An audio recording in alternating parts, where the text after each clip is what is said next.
नमस्कार, यो समाचारमा स्वागत छ। म कुलचन्द्र विष्ट।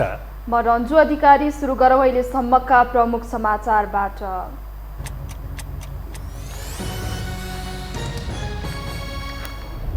प्रधानमन्त्री प्रचण्डद्वारा मन्त्री परिषद विस्तार, 16 जना नयाँ मन्त्री थपिए। प्रभावकारी र सहज सेवा प्रवाह गर्ने नवनियुक्त मन्त्रीहरूको प्रतिबद्धता। सर्वदलीय बैठकमा सभामुख र राष्ट्रपति चयनबारे छलफल। सहमतिमै उच्च पदको टुङ्गो लगाउनु पर्नेमा दलहरूको जोड। राष्ट्रपतिमा आश नगर्न काङ्ग्रेसलाई एमालेको सुझाव। बागमती प्रदेशको मुख्यमन्त्री जमकटेलले पाए विश्वासको मत। सुशासन र विकासको निम्ति काम गर्ने प्रतिबद्धता। मध्य प्रदेशका सभामुखमा एमालेका मण्डल निर्वाचित। विमान दुर्घटनामा निधन भएका 46 जनाको शव काठमाडौँ ल्याइयो। 24 जनाको पोखरामै पोस्टमार्टम हुँदै पहिचान हुन नसकेका शवको DNA परीक्षण हुँदै। र सुदूरपश्चिम र प्रदेश 1 अपराजित हुँदै महिला क्रिकेटको सेमी फाइनलमा प्रवेश। पराजित APF पनि समूहको उपविजेता बन्दै सेमी फाइनलमा। कर्णाली प्रतियोगिताबाट बाहिरियो।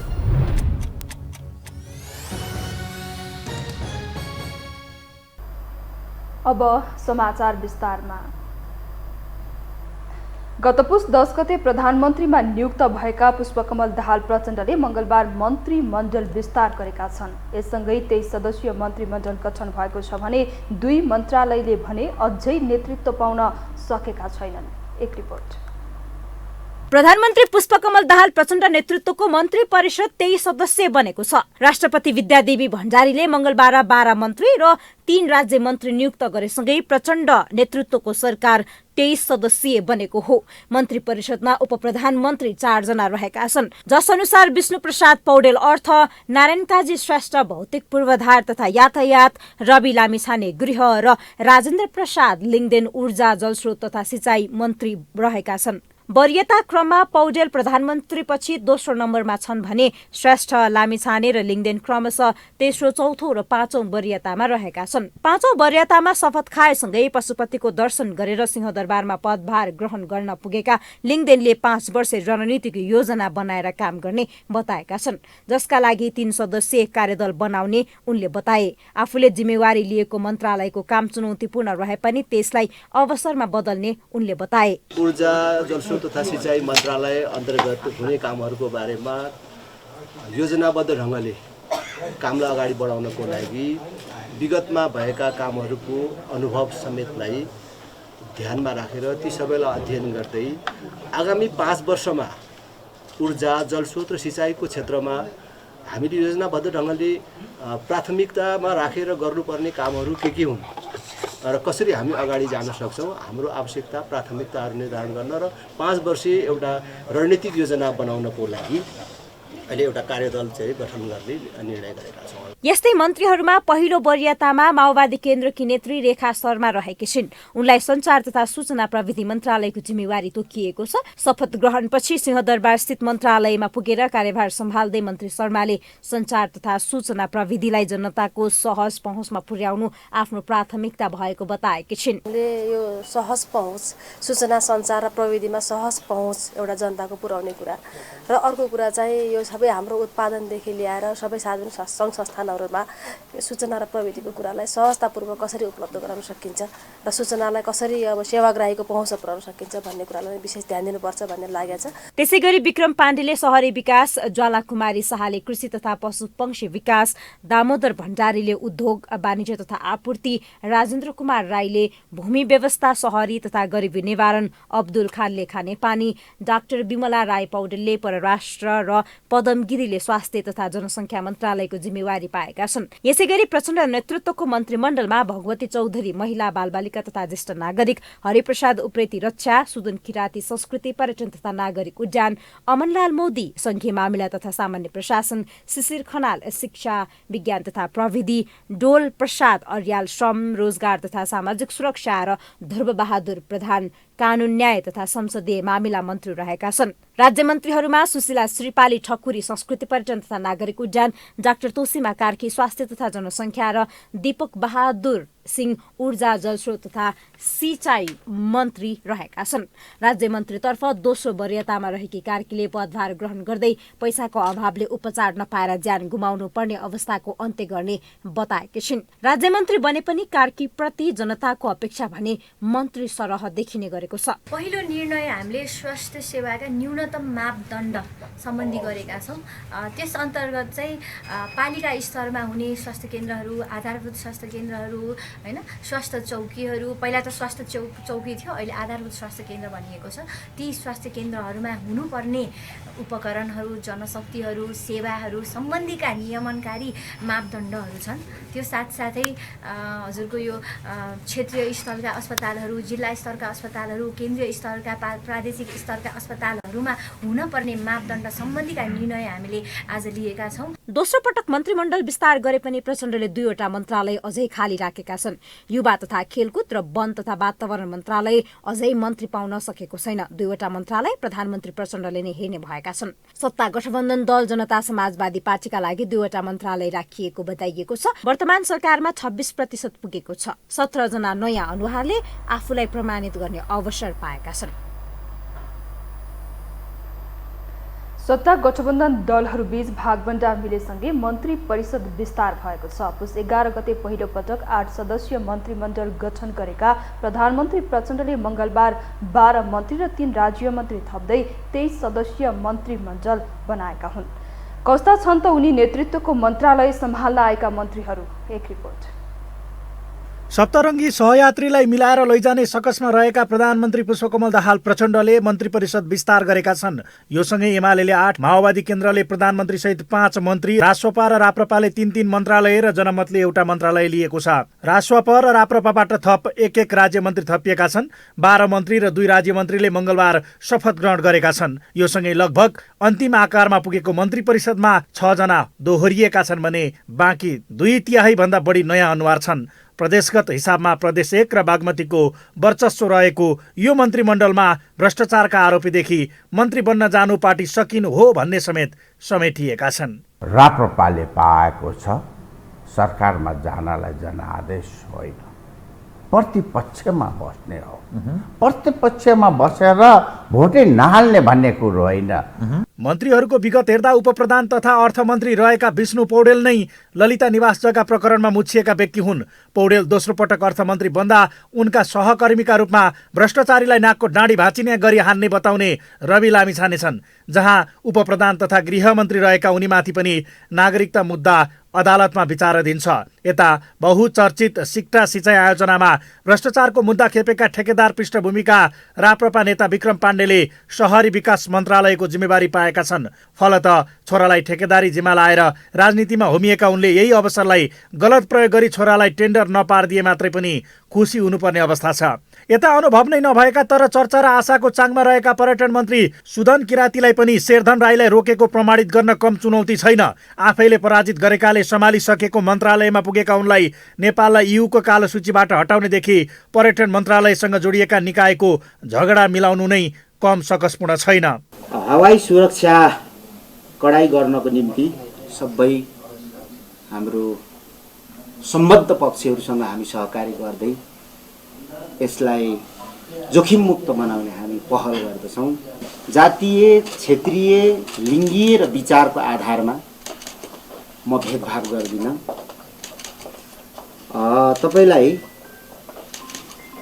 कार्य सम्पादन मूल्याङ्कनको मापदण्डको आधारमा म काम गर्छु र मलाई परिणाम चाहिन्छ। कुनै बेला संसदको कुर्सी भाँच्ने अमरलाल मोदी पनि यही मन्त्री परिषदमा समेटिएका छन्। माओवादीबाट सांसद भएका उनले संघीय मामिला तथा सामान्य प्रशासनको जिम्मेवारी पाउँदा केही आशा लाग्दा अनुहार पनि मन्त्री बनेका छन्। तर डाक्टर तोसीमा कार्की जस्ता आशा लाग्दा अनुहार एमाले पाएको स्वास्थ्य मन्त्रालयको राज्य मन्त्रीमा सीमित बन्दा कतिपयलाई रवि लामिछानेको वरियता समेत बाधक बनेको छ। जहाँ एमाले अनुभव नभएकैलाई मन्त्री बनाउने रणनीति नै लिएको थियो भने राष्ट्रिय स्वतन्त्र पार्टीबाट नेतृत्व गरेकाहरूले पनि पार्टीबाट भन्दा एमाले अध्यक्ष केपी शर्मा ओलीको चाकरीबाट मन्त्रीको यात्रा तय गरेको विश्लेषण नै सुरु भएको छ। जसले केही आलोचित र आरोपित अनुहारकै बीच पनि उर्वर र आशा लाग्दा देखिएका अनुहारलाई पनि काम गर्न त्यति सहज छैन। मेरो प्राथमिकतामा चाहिँ पहिलो प्राथमिकता भनेको परराष्ट्र मन्त्रालयले नेपालमा जनतालाई पुर्याउने सेवा सुविधालाई सहज बनाउने कसरी, अहिले ठुलो ठुलो इस्युहरू आइरहेको छ हामीसँग देखिराख्नु भएको छ। नागरिकता हाम्रो यो पासपोर्टकै ठुलो इस्यु बनिरहेको छ होइन। त्यो भएर हामीले परराष्ट्रले जनतालाई पुर्याउने सेवालाई कसरी सहज बनाउने भन्ने मेरो पहिलो प्राथमिकता चाहिँ त्यता हुन्छ। मन्त्री परिषदको अनुहार हेर्दा एक त आला काँचालाई सधाउँदै अघि बढ्नुपर्ने चुनौतीमा प्रधानमन्त्री प्रचण्ड छन् भने व्यवस्था विरोधी र वैकल्पिक भनिएका आवाजहरूको स्टन्डलाई पनि सहनुपर्ने बाध्यता छ। जहाँ तेस्रो पटक प्रधानमन्त्री हुँदा पनि स्वयं प्रचण्डकै परिपक्वता नदेखेको आक्षेप यसअघिबाटै सुरु भइसकेको छ। यही बीचमा संविधान जारी गर्ने बेलाताका भएको 6 उपप्रधानमन्त्री सहितको मन्त्रीमण्डलको सिको गर्दै 4 जनालाई अघि सारेको यो मन्त्रीमण्डलले यसै पनि अस्थिरताको सङ्केत गरेको त होइन भन्ने प्रश्न पनि छ। तर मन्त्रीमा देखिएका अनुहारप्रति भने आम नागरिकको भरोसा उनीहरूले गर्न सक्ने काम भन्दा पनि बढी छ। जसले देख्दा राम्रो भित्र भने प्रतिकूल र अस्थिर प्रकृतिको मन्त्री परिषद हाकिरहेका प्रधानमन्त्री प्रचण्डका आगामी प्रत्येक कदम आम मतदाताले परीक्षणको कसीमा राख्नेछन्। त्यस्तै हिजो जसको विरुद्ध चर्को स्वर गरेको हो आज उनीहरूकै शरणमा पुगेका राप्रपा र रासपा जस्ता पार्टीका मन्त्रीको त छुट्टै सार्वजनिक परीक्षण हुने नै छ। यो हो टेलिभिजनका लागि कुलचन्द्र विष्ट, काठमाडौँ। अब बाँकी समाचार। पद तथा गोपनीयताको शपथ ग्रहण गरेसँगै नवनियुक्त मन्त्रीहरूले आफ्नो कार्यभार सम्हालेका छन्। मन्त्रालय अन्तर्गतको सेवा प्रवाहमा सुधार मन्त्रीहरूको पहिलो प्राथमिकतामा परेका छन्। प्रभावकारी र सहज सेवा प्रवाहमा मन्त्रीहरूले प्रतिबद्धता जनाएका छन्। एक रिपोर्ट। गत पुस 11 गते नै प्रधानमन्त्री पुष्पकमल दाहाल प्रचण्डसँगै शपथ ग्रहण गरे पनि 23 दिनसम्म बिना विभागीय मन्त्रीको रूपमा रहेकी ज्वालाकुमारी शाह, कृषि मन्त्री दामोदर भण्डारी उद्योग वाणिज्य, राजेन्द्र राई भूमि सुधार र अब्दुल खानले खानेपानी मन्त्रालयको जिम्मेवारी पाए। मन्त्री अब्दुल खानले भागबण्डामा असन्तुष्टि जनाउँदै खानेपानी मन्त्रालय अस्वीकार गरेर पदभार सम्हाल्न गएनन्। खान बाहेक अन्य सबै मन्त्रीहरूले आफ्नो पदभार ग्रहण गरिसकेका छन्। पदभार ग्रहण गर्दै नवनियुक्त मन्त्रीहरूले आफ्नो मन्त्रालय अन्तर्गतको सेवा प्रवाहमा सहजीकरण पहिलो प्राथमिकतामा हुने जोड दिएका छन्। शपथ ग्रहण गरेको 23 दिनपछि कृषि मन्त्रालय सम्हालेकी कृषि मन्त्री ज्वालाकुमारी शाहले पदभार ग्रहण गर्दै कृषि उत्पादन प्रवर्धन तथा लगानी दशक नै घोषणा गर्न भ्याइन्। आर्थिक वर्ष 2080-81 देखि 89-90लाई कृषि लगानी दशक घोषणा गरेकी हुन्। शपथ ग्रहण समारोहमा सबै मन्त्रीहरू दौरा सुरुवालमा सजिएर पुग्दा अपवाद टाई सुटमा शपथ ग्रहण गरेका नवनियुक्त पर्यटन मन्त्री सुदन किरातीले आफ्नो पहिलो निर्णय नै पर्यटन मन्त्रालयका कर्मचारी कटौती गर्ने बताएका छन्। आफूलाई स्थायी सत्ता मान्ने र प्रधानमन्त्रीको निर्देशनमै रुष्ट हुने कर्मचारी जमातमा मन्त्री किरातीको यो निर्णय उनको कार्यकालका लागि सहज हुने छैन। मन्त्री किरातीले निजगढ अन्तर्राष्ट्रिय विमानस्थलको निर्माण, वायु सेवा निगमको सुधार गर्ने प्रतिबद्धता जनाएका छन्। अब नाता गोता र परिवारबाट कोही सोर्सफोर्समा आउँछ भने त्यो काम हुँदैन भनेर अहिले नै म जानकारी गराउँछु, घोषणा गर्छु। नाताबाट परिवारबाट आउँछन् भन्छन् होइन, यो म घोषणा गर्छु। जातीय, क्षेत्रीय, लिङ्गीय र विचारको आधारमा म भेदभाव गर्दिनँ। तपाईलाई कार्य सम्पादन मूल्याङ्कनको मापदण्डको आधारमा म काम गर्छु र मलाई परिणाम चाहिन्छ। मन्त्रीहरूको पहिलो वरियतामा पर्न सफल सञ्चार मन्त्री रेखा शर्माले सञ्चार तथा प्रविधिको सेवालाई देशव्यापी बनाउनेतर्फ आफ्नो विशेष सक्रियता हुने बताएका छन्। सहज हातमा पहुँच त हुने, तर अहिले हामीले कुरा गरे जस्तै नलाग्ने होइन, त्यस्तो जुन खालको समस्या हाम्रो भइरहेको छ त्यो समस्यालाई पनि समाधान गर्ने गरेर गुणस्तरीय, सहज र सुलभ ढङ्गले एउटा सबै हरेक नागरिकको एक्सिसमा हाम्रो यो सूचना प्रविधि पुग्नुपर्छ र सबै हाम्रा कामहरू सूचना प्रविधि मार्फत हुने भयो भने देशले जुन समृद्धिको लक्ष्य लिएको छ त्यो लक्ष्य हासिल गर्दा पनि सजिलो हुन्छ भन्ने लाग्छ।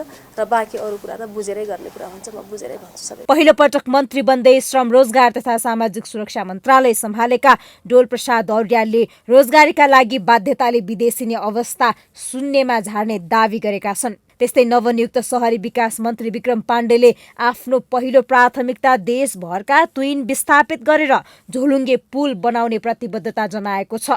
नवनियुक्त स्वास्थ्य मन्त्री पदम गिरीले सबै नेपालीमा स्वास्थ्य सेवाको पहुँच सुनिश्चित गर्ने गरी काम गर्ने प्रतिबद्धता जनाएको छ। नवनियुक्त परराष्ट्र मन्त्री डाक्टर विमला राई पौडेलले परराष्ट्र मन्त्रालयले जनतामा पुर्याउने सेवा र सुविधालाई सहज बनाउने कुरा आफ्नो पहिलो प्राथमिकता रहेको बताएका छन्। नवनियुक्त सबै मन्त्रीहरूले आफ्नो मन्त्रालयगत जिम्मेवारी अनुसार जनतामा पुर्याउने सेवालाई जोड दिएका छन्। तर उनीहरूको प्रतिबद्धता कार्यान्वयनमा कति आउँछ शङ्का कायम छ। सहज सेवा र सेवाको प्रभावकारी कार्यान्वयन मन्त्रीसँगै सबै संयन्त्र जिम्मेवार छन्। मन्त्रीको नेतृत्व क्षमताले भए नीतिगत निर्णयसहित कार्यान्वयन समेत असम्भव छैन, नत्र उही फगत एक थान मन्त्री र आसेपासे पोस्ने केन्द्र बन्नेछ। यसतर्फ नेतृत्वको ध्यानाकर्षण हुन जरुरी छ। प्रधानमन्त्री पुष्पकमल दाहाल प्रचण्डले बोलाएको सर्वदलीय बैठकमा पछिल्लो राजनीतिक घटनाक्रम र सभामुख तथा राष्ट्रपति निर्वाचनका विषयमा छलफल भएको छ। आफूलाई विश्वासको मत दिने सबै दलहरूलाई प्रधानमन्त्री प्रचण्डले बैठकमा बोलाउनु भएको थियो। बैठकमा सभामुख निर्वाचन, राष्ट्रपति र उपराष्ट्रपति निर्वाचनबारे दलहरूले आआफ्नो धारणा प्रस्तुत गरेका थिए। काङ्ग्रेस र एकीकृत समाजवादी लगायत केही साना दलहरूले सहमतिमै सभामुख र राष्ट्रपति चयन गर्नुपर्नेमा जोड दिएका थिए। बैठकमा नेपाली काङ्ग्रेसबाट सभापति शेरबहादुर देउवा, उपसभापति पूर्णबहादुर खड्का, रामचन्द्र पौडेल, रमेश लेखक उपस्थित थिए। यस्तै नेकपा एमालेबाट अध्यक्ष केपी शर्मा ओली, ईश्वर पोखरेल र शङ्कर पोखरेल, एकीकृत समाजवादीबाट माधव नेपाल, नेपाल समाजवादी पार्टीका बाबुराम भट्टराई, राष्ट्रिय स्वतन्त्र पार्टीबाट सभापति रवि लामिछाने, नागरिक उन्मुक्ति पार्टीका अध्यक्ष रञ्जिता श्रेष्ठ लगायतको उपस्थिति रहेको थियो।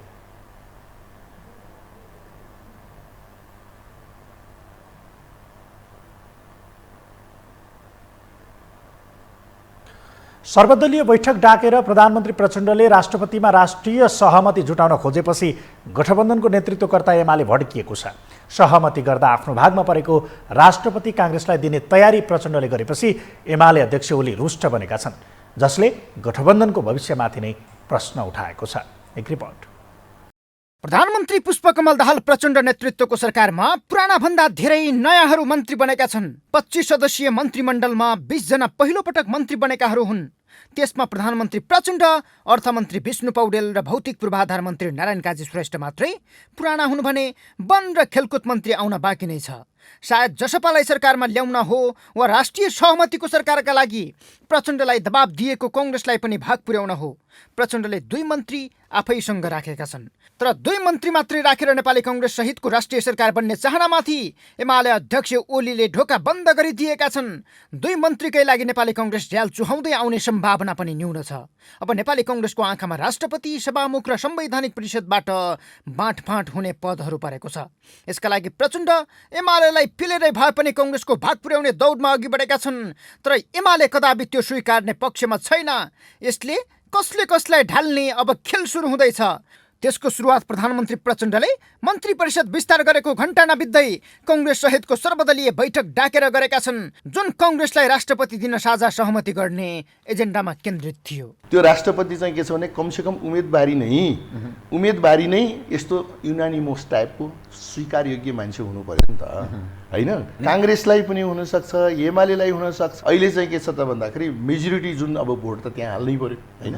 भोट त हाल्छ नि, कि त युनानिमस हुने भयो कि त भोट हाल्ने भयो। कमरेड अध्यक्ष हाम्रो अहिले वर्तमान प्रधानमन्त्री उहाँको चाहिँ के छ भने उहाँको सोचमा चाहिँ के छ भने राष्ट्र युनिटी बिना समृद्ध हुन सक्दैन भने उहाँको थेसिस जुन अस्ति उसको दिन पनि बोल्नुभयो, कसैलाई माइनस गर्ने पक्षमा म छैन भन्ने। ओली प्रचण्ड बीच सरकार गठनकै बेला आलो पालो प्रधानमन्त्री र सभामुख, तर राष्ट्रपति एमालेलाई दिने गरी 3 बुँदे भद्र सहमति भएको थियो। तर सहमतिको मसी सुक्न नपाउँदै धुम्बा आइपुगेर देउबाको विश्वास जित्दै विश्वासको मत हासिल गरेका प्रचण्डले राष्ट्रपति कङ्ग्रेसलाई सुम्पिन खोजेको गन्ध पाएपछि भागबण्डा टुङ्ग्याउन बसेको बैठकमै रवि र लिङ्गदेनलाई साँची राखेर अहिलेका लागि ओलीले एमालेकै सभामुख र राष्ट्रपति भन्ने सहमति गराएका थिए।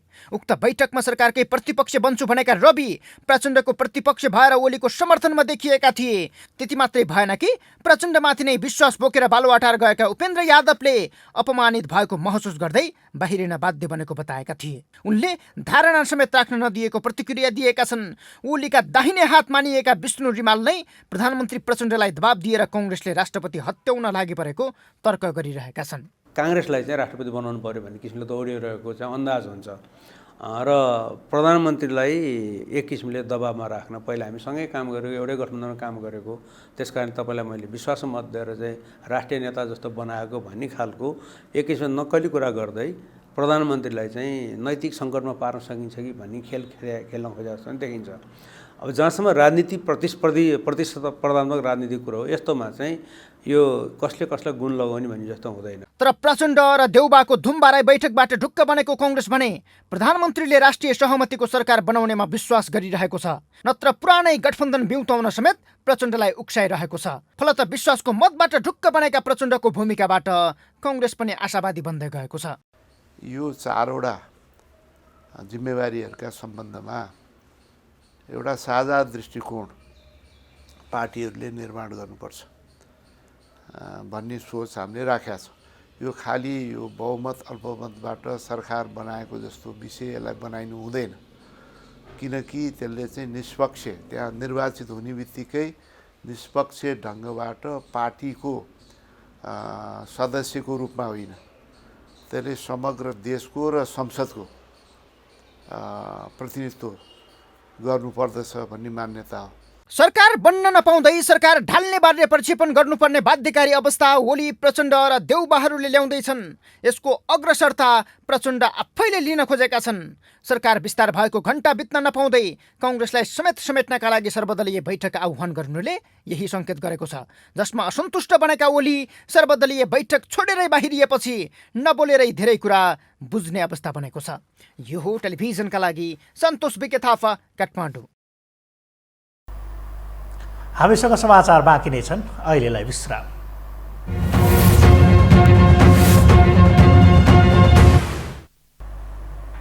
विश्रामपछि स्वागत छ। अब बाँकी समाचार। नेपाली कङ्ग्रेसका प्रवक्ता डाक्टर प्रकाश शरण महतले राष्ट्रपति तथा सभामुख चयन दलीय सहमतिको आधारमा गर्ने प्रतिबद्धता प्रधानमन्त्रीले दिनुभएको बताउनु भएको छ। प्रवक्ता महतले समग्र देश र संसदको प्रतिनिधित्व गर्नुपर्ने भएकाले सो पदहरूको निर्वाचन पनि दलहरू बीचको साझा सहमतिमा हुने कुरामा प्रधानमन्त्रीले नेपाली कङ्ग्रेससँग नै प्रतिबद्धता गर्नुभएको बताउनु भएको हो। उहाँले विगतमा राष्ट्रपति पदको दुरुपयोग हुने सङ्केतहरू देखिएको भन्दै त्यस्तो हुन नदिन पनि आफ्नो पार्टीले राष्ट्रपति सहितका राज्यका माथिल्लो संस्थाहरूको नेतृत्व चयन दलहरू बीचको सहमतिमा नै हुनुपर्ने प्रस्ताव अघि सार्नु परेको स्पष्ट पार्नुभयो। प्रवक्ता महतले सरकार बनाए जस्तो गरेर अल्पमत बहुमतको आधारमा राष्ट्रपति, उपराष्ट्रपति, सभामुख, उपसभामुख चयनको विषयलाई बनाउन नहुने पनि दोहोर्याउनु भयो। ठुलो महत्त्व छ र खास गरेर अहिलेसम्म जसरी राष्ट्रपतिको पद को सदुपयोग दुरुपयोग जे जस्तो हुँदै आएको छ, त्यसले गर्दाखेरि पनि यसको महत्त्व झन् बढाएको छ। यसले चाहिँ दुरुपयोग गर्ने सम्भावना तर्फ पनि प्रशस्त सङ्केतहरू चाहिँ यो अहिलेसम्मको यो पछिल्लो राष्ट्रपति कार्यकालमा देखिया छ। त्यस अर्थमा पनि यो चाहिँ महत्त्वपूर्ण भएको छ। प्रवक्ता महतले एमाले अध्यक्ष केपी शर्मा ओलीले संविधानमाथि फेरि पनि धावा बोल्ने ढङ्गका अभिव्यक्ति दिएपछि कङ्ग्रेसले त्यसको रक्षाका लागि प्रधानमन्त्री प्रचण्डलाई विश्वासको मत दिनुपर्ने अवस्था आएको दोहोर्याउनु भयो।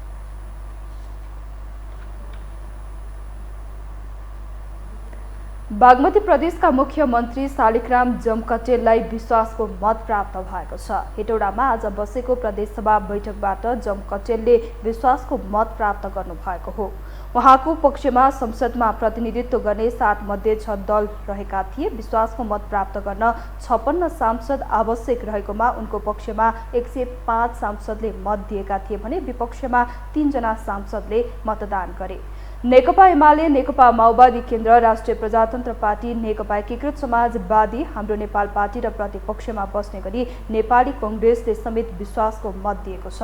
उहाँको विपक्षमा नेपाल मजदुर किसान पार्टीका 3 सांसदले मतदान गरेका छन्। विश्वासको मत प्राप्त गरेसँगै सञ्चारकर्मीहरूसँग कुरा गर्दै मुख्यमन्त्री जमकचेले संसदमा सहभागी अधिकांश दलले मत दिएको र सबै दलको विश्वासले खण्डित नगर्ने गरी काम गर्ने प्रतिबद्धता जनाउनु भयो।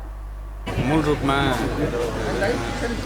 प्रदेशमा स्थायित्व, सुशासन र विकासको निम्ति एक ठाउँमा छौँ भन्ने सन्देश विश्वासको मतले दिएको छ र आगामी दिनमा जो मलाई आज मेरो नेतृत्वमा राजनीतिक प्रदेश सरकारलाई जुन राजनीतिक दलहरूले समर्थन गरेर विश्वासको मत दिनुभएको छ, सरकारलाई एउटा उत्साह पैदा गर्नुभएको छ र यो उहाँहरूको विश्वास र उत्साहलाई आगामी दिनमा हामीले सरकारको कामकाजलाई अगाडि बढाउने क्रममा पूर्ण रूपमा ध्यान दिँदै यसको उच्च सम्मान गर्दै अगाडि बढ्ने कुरा व्यक्त गर्न चाहन्छु। यसैबीच मध्य प्रदेश सभाको सभामुख पदमा नेकपा एमालेका रामचन्द्र मण्डल निर्वाचित भएका छन्। सभामुख चयनका लागि आज भएको मत विभाजनमा मण्डलले 74 मत प्राप्त गर्नुभएको थियो। 107 सदस्यीय प्रदेश सभामा बहुमत पुर्याउन 54 मत आवश्यक पर्छ। अब बाँकी समाचार। यतिहरूको विमान दुर्घटनामा ज्यान गुमाएका मध्ये 46 जनाको शव काठमाडौँ ल्याइएको छ। पोखरामा पोस्टमार्टम हुन नसकेका 46 जनाको शव पोस्टमार्टमका लागि त्रिवी शिक्षण अस्पताल महाराजगञ्जमा ल्याइएको हो।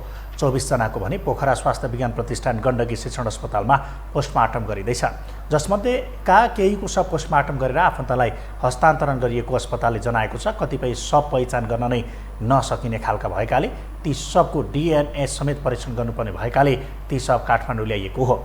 72 जना सवार यतिहरूको विमान आइतबार पोखरामा दुर्घटना भएको थियो, जसमध्ये 71 जनाको शव भेटिए पनि 1 जनाको स्थिति अझै अज्ञात छ।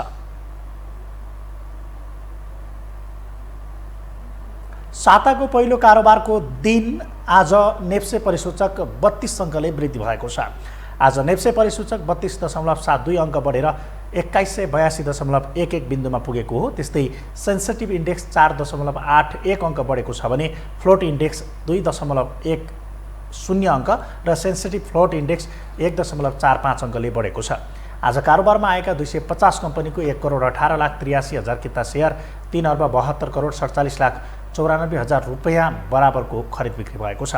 आज नेप्से परिसूचक बढे पनि कारोबार रकम भने घटेको छ। गत बिहिबार करिब 5.5 अर्बको कारोबार भएको थियो। हामीसँग अन्तर्राष्ट्रिय र खेलकुद समाचार बाँकी नै छन्। अहिलेलाई पुनः विश्राम।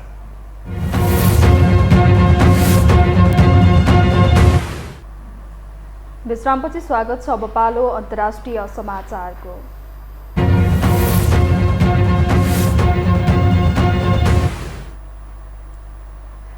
अफ्रिकी मुलुक बुर्किना फासोमा 50 जना महिला अपहरणमा परेका छन्। जनवरी 12 र 13 मा मात्रै उत्तरी प्रान्त साउनबाट 50 महिला अपहरणमा परेको त्यहाँको सरकारले पुष्टि गरेको छ।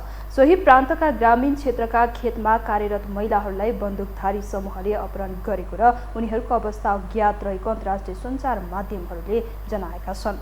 यसैबीच संयुक्त राष्ट्रसङ्घका मानवाधिकार प्रमुख भोल्कर टर्कले ती महिलाहरूको रिहाई गर्न माग गरेका छन्। साथै उनले यस घटनामा संलग्न समूहलाई कारबाही गर्न आग्रह पनि गरेका छन्। विश्वकै सबैभन्दा गरिब देश बुर्किना फासोमा सन् 2015 देखि सक्रिय रहेको आतंकवादी समूह अल कायदाको पकड रहेको बताइएको छ।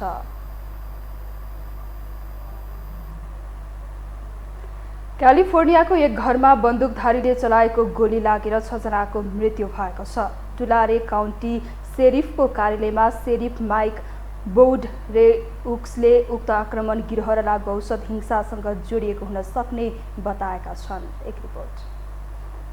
विश्वको शक्तिशाली देश अमेरिकाको शान्ति सुरक्षा अनि चुस्ततामा खासै कुनै शङ्का छैन। विश्वमा नै दबदबा बनाएर बसेको अमेरिका हजारौंको सपनाको देश हो। आर्थिक रूपमा अत्यन्त सम्पन्न तथा बलियो प्रशासनिक शासन अमेरिकाको सफलताको सूत्र हो भन्दा फरक नपर्ला। यस्तो देशको समाज पनि निकै नै सभ्य र भव्य नै छ। नियम कानुन अत्यन्त बलिया अनि बाध्यात्मक छन्, जसले जो कोहीलाई पनि अनुशासित र कानुनको दायरामा बाँधेर राख्न बाध्य बनाउँछ। तर यस्तो देशमा नै बन्दुकधारीको आक्रमणमा परि मृत्यु हुनेको आँकडा बढ्दो छ। विश्वभर हतियार बोक्ने आम नागरिक मध्ये 40% अमेरिकामा छन्। पछिल्लो 4 दशकमा अमेरिकामा 14 लाख मानिसहरूको बन्दुकसँग सम्बन्धित घटनामा परे मृत्यु भएको छ। अमेरिकामा गोली आक्रमणका घटना बढेसँगै गत जुनमा अमेरिकी राष्ट्रपति जो बाइडेनले बन्दुक नियन्त्रणको कानुनमा हस्ताक्षर गरेका थिए, जसको उद्देश्य युवाहरूलाई बन्दुक खरिदमा कडाई गर्नु थियो। तर यो कानुनले पनि अमेरिकामा गोली प्रहारका हिंसात्मक घटना भने रोक्न सकेको छैन। विशेष गरी विद्यालयमा कलिला बालबालिका समेत गोली प्रहारको शिकार बन्ने गरेका छन्। डिपार्टमेन्ट स्टोरमा काम गर्ने नेपाली समेत गोली प्रहारबाट मारिने गरेको खबर यता कता आउने गरेका छन्।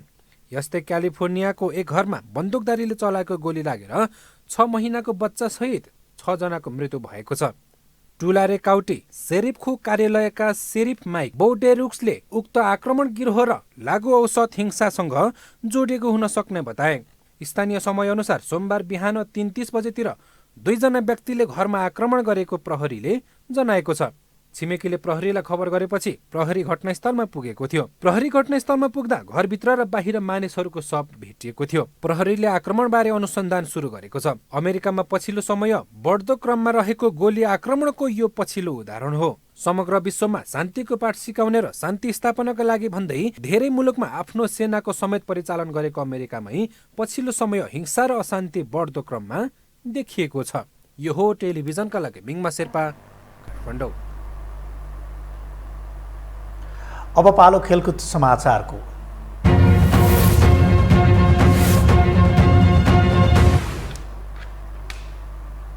सुदूरपश्चिम प्रदेश र प्रदेश नम्बर 1 प्रधानमन्त्री कप महिला राष्ट्रिय 2020 क्रिकेट प्रतियोगिताको सेमिफाइनल प्रवेश गरेका छन्। इटहरीको जनता पार्कमा सम्पन्न खेलमा सुदूरपश्चिम प्रदेशले विभागीय टोली एपीएफ क्लबलाई 4 विकेट तथा प्रदेश 1ले कर्णाली प्रदेशलाई 10 विकेटले पराजित गर्दै अन्तिम 4मा प्रवेश गरेका हुन्। दुवै टोली समूह विजेता बन्दै अन्तिम 4मा प्रवेश गर्दा पराजय भोगेको एपीएफ समूह 1 को विजेता बन्दै समूह 1 को उपविजेता बन्दै सेमिफाइनलमा प्रवेश गरेको हो। प्रतियोगितामा अब समूह बीबाट उपविजेताको टुङ्गो लाग्न बाँकी छ। प्रदेश 1ले सबै खेलमा स्पष्ट जित निकाल्दै समूह विजेता बन्दा दोस्रो र तेस्रो स्थानमा समान 2-2 अङ्क जोडेका टोली द्वय लुम्बिनी र मधेसबीचको भिडन्तपछि उपविजेताको टुङ्गो लाग्नेछ। दुवै टोली बुधबार प्रतिस्पर्धा गर्दैछन्। यससँगै हामी यो समाचारको अन्त्यमा आइपुगेका छौँ। बिदा हुनु अघि प्रमुख समाचार पुनः एकपटक।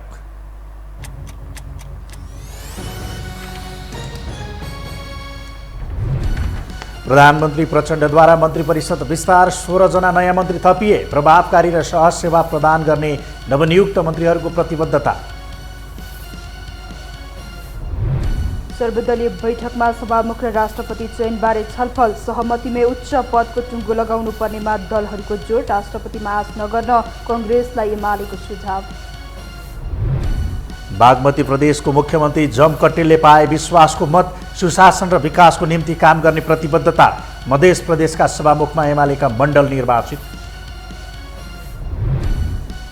विमान दुर्घटनामा निधन भएका 46 जनाको शव काठमाडौँ ल्याइयो। 24 जनाको पोखरामै पोस्टमार्टम हुँदै, पहिचान हुन नसकेका शवको डिएनए परीक्षण हुँदै। र सुदूरपश्चिम र प्रदेश 1 अपराजित हुँदै महिला क्रिकेटको सेमिफाइनलमा प्रवेश। पराजित एपीएफ पनि समूहको उपविजेता बन्दै सेमिफाइनलमा कर्णाली प्रतियोगिताबाट बाहिरियो।